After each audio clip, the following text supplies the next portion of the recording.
Tere, mina olen Gustav ja täna oleme tulnud siia grillitallu, et küpsetada rehe koorikleivast üks mõnus räimeburger. Eesti Pagaril on koostöös Dreamfire'iga käimas hetkel üks tore kampaania. Ostes Coopi kauplustest reheleiba võid võita täisvarustuse Dreamfire'iga Mado konfigrilli. Nii, räimeburgeri valmistamiseks siis kasutame hakitud räime, kuhu ma olen lisanud muna, sibulat, soola, pipart ja panko paneeringut.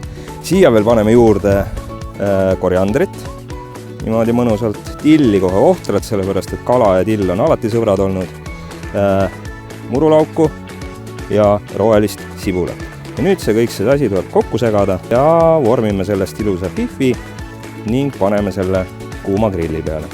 Ja küpsetame teda malmplaadi peal mõnusaks krõbedaks pealt. Lisasin siia ürdivõid natuke, sellepärast et või on selline asi, mis teeb kõik asjad palju paremaks. Väga ilus. Nii kui burgerid küpsevad, segame valmis kastme, mis on tehtud siis majoneesist, hapukoorest, maitsestatud Elves soola ja viiepipra seguga. Siia lisame rohkelt ürte, mis on selle kastmega väga hästi sobivad ja lihtsalt segame kokku. Täna siis kasutame rehe rukkileiba meie purksi tegemiseks.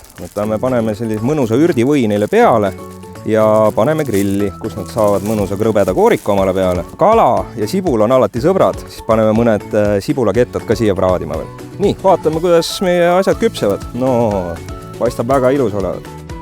Ma arvan, et on aeg purksi kokku laduma hakata. Nüüd me paneme siia pihvid peale.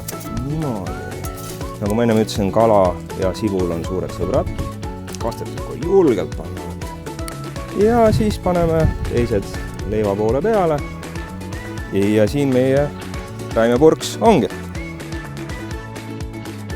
Ja kui sinagi tahad samasugust purksi küpsetada samasuguse grilli peal, siis osta Coopist reheleiba, osale kampaanias ja võid võita täpselt samasuguse ilusaga Mado grilli.